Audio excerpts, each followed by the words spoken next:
All right. Boom. We should be live and recording. So hope you guys are having a great day. Welcome back. So today, I wanted to talk about our metabolism a little bit and our metabolism and fat loss and how it kind of relates to the whole calories in, calories out side of the equation things, or those phrases you've probably heard before.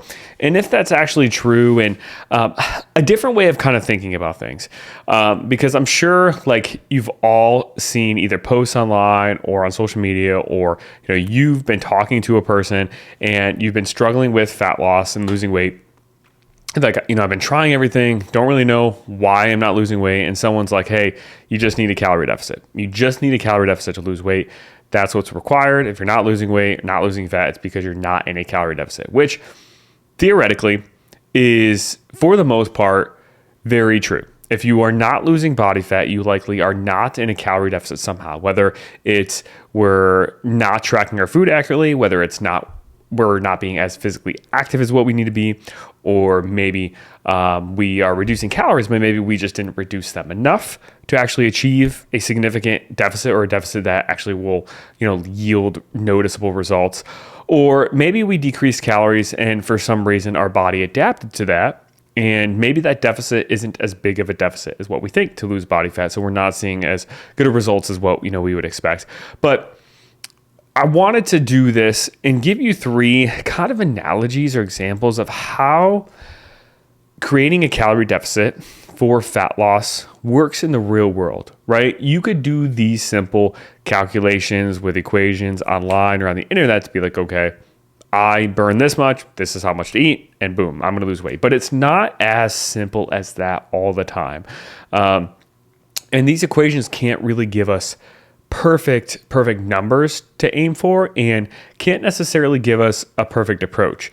They give us a ballpark range of, okay, on average, if you were to eat 1,500 calories, if you approximately on average burn 2,000 calories per day, you'll probably lose body fat over time. But how do we actually implement that? Do we just eat 1,500 calories every single day? Is 1,500 calories even the perfect number for us? Because maybe if we eat 1,500, maybe our metabolism does slow down, and maybe instead of 2,000 calories a day, we maybe only burn 1,800. So maybe we are still in a deficit, but maybe not in as big of a deficit as what we want to achieve the results at the pace that we want. So there's a lot of nuances here. And these calorie calculators, or somebody telling you, hey, you just need to bring your calories down, it's a very oversimplified approach to how fat loss works and how the metabolism adjusts to that, how our hunger adjusts to that, how our hormones maybe adjust to that and fluctuate. So like I said, I want to give you three analogies I was thinking of that I think really explain how fat loss works and how our metabolism maybe adjusts to that, our hunger adjusts to that, hormones adjust to that, that paint a better picture and a better understanding of like why, okay, I put my numbers into this calculator and I started eating this or trying to eat this every day, but I still didn't get the results I wanted, or it felt super unsustainable, so I couldn't stick to it. Even if I tried to take an approach that wasn't unsustainable, like I just couldn't stick to it for some reason. Here are three analogies to think about. So number one is losing body fat is a lot like back in college. And maybe it wasn't college for you, maybe it was even high school, but I know we didn't drink before we were 21. So let's just say college. College. It's almost like, you went out with friends or you were going to a house party, or maybe let's not even say college. Let's say a wedding. You're going to a wedding and you are part of the wedding party, maybe not. But you want to go to this wedding and you want to have some drinks. You want to have a good time. You want to maybe get a little bit tipsy. Maybe you even want to, get drunk at a wedding. Like that is something that, a lot of us have probably done before. And no shame in that by any means. So you go to this wedding and you want to get drunk, but you probably don't want to get plastered where you're blacking out, where you're getting sick in the bathroom. But you probably also don't want to underdo your drinks if like you plan to get drunk to where, I'm maybe not drinking enough to even really feel much of a buzz. And I'm just kind of drinking too slowly. And I'm like, hey, I'm taking in all these extra calories through alcohol, but I'm actually not feeling anything. I'm not, feeling drunk or whatever. There's a sweet spot inside of there, if getting drunk at a wedding is what you want to do. And I'm not promoting drinking. If you're somebody who you choose not to drink, like that's totally respectable, understandable, and I definitely applaud you for that by any means. So this is just an analogy. But there's the sweet spot between, okay, I'm not drinking enough where everyone else is like drunk, I'm on the dance floor, I'm feeling a little bit timid, I'm not feeling as loose with my body movements on the dance floor, and just not feeling as free because, I don't have that, liquid confidence or whatever you want to call it flowing through me, on the dance floor when I know, like, grandma's over here watching people, that feeling when you're just kind of like around a bunch of people who are, have had, 3, 4, 5 drinks already. They are feeling themselves and you're not. You don't want to be at that point, probably, unless you do plan to just kind of sit and people watch, which is also, fun sometimes too. But you also don't want to be completely drunk where you are feeling sick and then you black out and you have no idea what you're doing. You spill your drink on your mom sitting down or somebody else, and then, it becomes a problem. So there's a sweet spot, right? And same thing goes for when you go into a fat loss phase and you bring your calories down to try to initiate a calorie deficit to lose body fat. Sure, we need to eat less calories than what we burn to lose body fat overall. But there is a point where, okay, maybe you're not bringing your calories down low enough, and maybe you're not really seeing any noticeable fat loss because you're just not really creating that big of a deficit. Like if your body burns around 2,000 calories per day and you bring your calories down to 1,900, technically you're eating less than what you burn on paper from the calculation, but you're not going to see much fat loss from that. And your metabolism probably will slow down a little bit to where it just kind of closes that gap, and like you're really not going to really notice any fat loss. But also on the other hand, you can't just cut your calories all the way down to 1,200 if you burn 2,000 calories a day, because that's a huge deficit, and you're going to feel so hungry and be starving all day. You're going to feel so sluggish, so fatigued. Your performance in the gym is going to suffer. Your recovery is going to suck. Your sleep's not going to be great. You're going to be hangry. You're not going to be able to enjoy any social events with people because it's really hard to fit any kind of eating out or any guesstimating with your calories when your calories are so low at 1,200. And also too, on the flip side, like when we are eating a really low amount of calories, especially for our body size and our recovery needs, we could deal with some hormonal shifts that are unideal, like our hunger hormones, like ghrelin skyrocketing. You also can deal with different hormonal shifts that cause bone mineral density to decrease, cause muscle mass loss, cause your thyroid hormone to even downregulate a little bit, and all these negative things. So there's a sweet spot when it comes to bringing our calories down where we don't want to bring them down too little, and then we also don't want to bring them down too much. Another example is, let's say have you ever watched these like professional dancers who, like, I don't know how they do this, but they like study like improv dancing. I've been scrolling through TikTok at times and come across some of these videos of these like two random strangers, and they've never met each other, and they all of a sudden just get like placed together, and they have a song that they have to dance to, and they just dance with such like a fluid movement back and forth. And it absolutely amazes me how like in sync they feel. And there's got to be like some classes that teach you like, okay, subtle hand gestures or ways to like touch someone's arm that kind of gives a hint, okay, like we're going to do this move next. But there's a really incredible balance between these two dancers where someone's pulling it like just the right amount to get, their partner to spin in this way, or their partner is pulling in this way to get them to move their leg or body in this direction or whatever it is.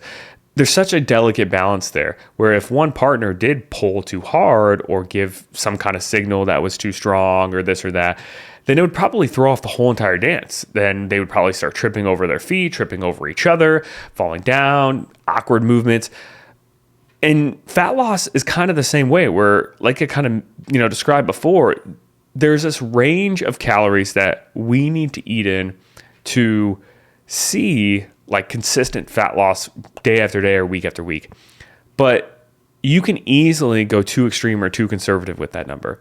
And also too, you can also do it to where you are maybe in the good sweet spot for some of your fat loss days. Like you're eating, let's say, you burn 2,000 calories a day, you bring your calories down to 1,500. Maybe that's a really good sweet spot for you for maybe 4 or 5 days in a row.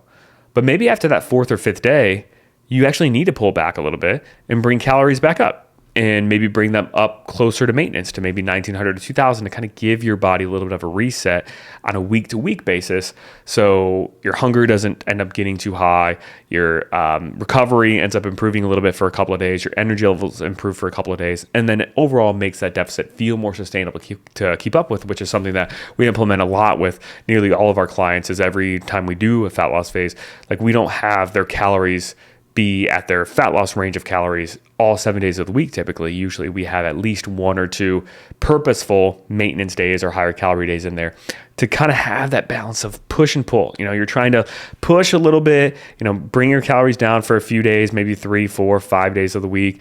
And then you have 1 or 2 days where you kind of pull back. And it's just this delicate balance of pushing just enough to like get things moving, but not too much to where you're shoving your partner completely over. There's another little analogy there. A third one that I think relates really well to fat loss too, and finding that sweet spot of range of calories for your body specifically too. By the way, like this is different person to person. Some clients, they need a little bit more of an aggressive maybe approach to fat loss, and some clients need a little bit more of a conservative one based off of the previous dieting history, how lean they currently are, what their lifestyle is like, what things they're maybe willing to sacrifice or give up to get there, and so on. So this is different person to person. But a third analogy is going back to dating life, which is really funny to think about because my wife and I, we just had actually our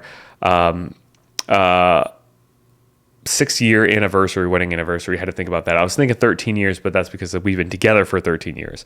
So we've been together for 13 years. So it's been almost a decade and a half since I've even been relatively in the dating world. But in the dating world, this is what people say, at least. I don't know if I follow this advice because the very first thing I said to my wife, Brittany, before we started dating was I just straight up said, I like your voice, and just put myself out there. Kind of a weird thing to say, but I don't know. I felt like she had a unique voice and just blurted it out of my mouth. Couldn't really, didn't even think about it, which was weird. But a lot of people, how they at least give advice when it comes to dating is you want to be clear that you're interested in somebody, but you don't necessarily want to be so committed to them and be overbearing, or not overbearing, but just be too upfront to where you feel like, oh my gosh, is this person in love with me already? We literally just met a couple of days ago or a week ago, or we've only been on 2 dates and this person is already talking about where we might move in together or get married or whatever. You want to be interested, but you probably don't want to come off too strong with most people. Maybe some people like that, which I'm sure there are people out there who do, but most people, if you're in the beginning stages of dating, getting to know each other, treat it as such, express that you're interested, but also don't make it seem like, hey, I have a whole future planned for us already. So it's kind of the approach we want to take with fat loss too. You want to commit to the fat loss phase and commit to, okay, I'm going to on average have to eat less than what I burn, but you don't want to commit so hard to where you're bringing calories down to 1,000, your calorie deficit is way too steep, your hunger is going to be through the roof, and you're not going to be able to stick with it. And then you're going to just basically burn your body out to where then you rebound in the opposite direction because, hey, sticking to 1,000 calories or 1,200 calories every single day is not working out. I can't succeed at this, so I'm going to just reset after the weekend, and then you have a weekend where you're eating 3,500, 4,000 calories a day, and now you're just going through that cycle of losing, gaining over and over and over. So you want to kind of think about it as dating life, I guess, too, where in the beginning, you want to be clear, hey, I'm in a deficit, so I know I'm going to see some fat loss. I know I'm interested in you, right? But I'm not going to be too pushy or come off too strong where I'm going to start planning our wedding after a week or two, and then you end up pushing whoever you're interested completely away because you're like, whoa, let's slow down a little bit. Same thing goes with your body, to where you're pushing your body too far and has to tell you to slow down a little bit, and then you rebound in the opposite direction, and then you're alone, sad, and then you got to find somebody else. So just a few analogies that I think really help to kind of understand fat loss and how it really is a delicate art. It's not something you can just like white knuckle or force yourself through. There's a delicate balance of choosing the right amount of calories to eat to where you're losing body fat and you are, like it's happening. It's not going too slow to where like, I don't know if anything's really working, because we need that feedback to stay motivated. But you also don't want to go too extreme to where you are falling off the deep end and you're getting way too drunk and getting plastered and throwing up, in the bathroom at your best friend's wedding, or, you're pushing your dance partner over, or you're scaring off, your potential future wife or husband, whoever it is, because you just came off too aggressive. Like, you don't want to go that far with things. So this is why, just having a coach can be so valuable. And I'm not even saying this just because I'm a coach, I'm trying to sell you or whatever, but it's so valuable to have somebody else who is obviously is an expert in this area, who's been there before, who's helped so many other women do the same thing, to look at the data and compare, okay, this is what you ate the past few weeks on average. Here's how your body composition has changed. Maybe we need to make this little tweak to make things a little bit more subtle. So it's really having a ballpark range. Like, those calorie calculators can be okay for a ballpark range, but unless you really master the art of, okay, how often do I need these higher calorie or maintenance days in there for it to be sustainable? Or how often do I maybe even need a diet break to have things be sustainable over time? Or is this really too low in calories maybe for me? And maybe I need a little bit of a different approach. Those are all nuances and details that can't be answered from an actual calculator. That can only be answered from consistently doing something, having an expert, or yourself, if you are an expert, keeping up with the data and measuring things week to week to see how your body's responding, then making the appropriate subtle adjustments from there. That's the way to solve that. So hopefully this makes sense and kind of, I guess help give you another perspective of the fat loss, how to achieve that sustainably, and how the calorie deficit plays a role, where yes, we need a calorie deficit on average to lose weight, but that doesn't mean every day needs to be a calorie deficit, and doesn't mean a bigger calorie deficit is the answer necessarily. So hopefully this was helpful, and I will see you guys in the next one.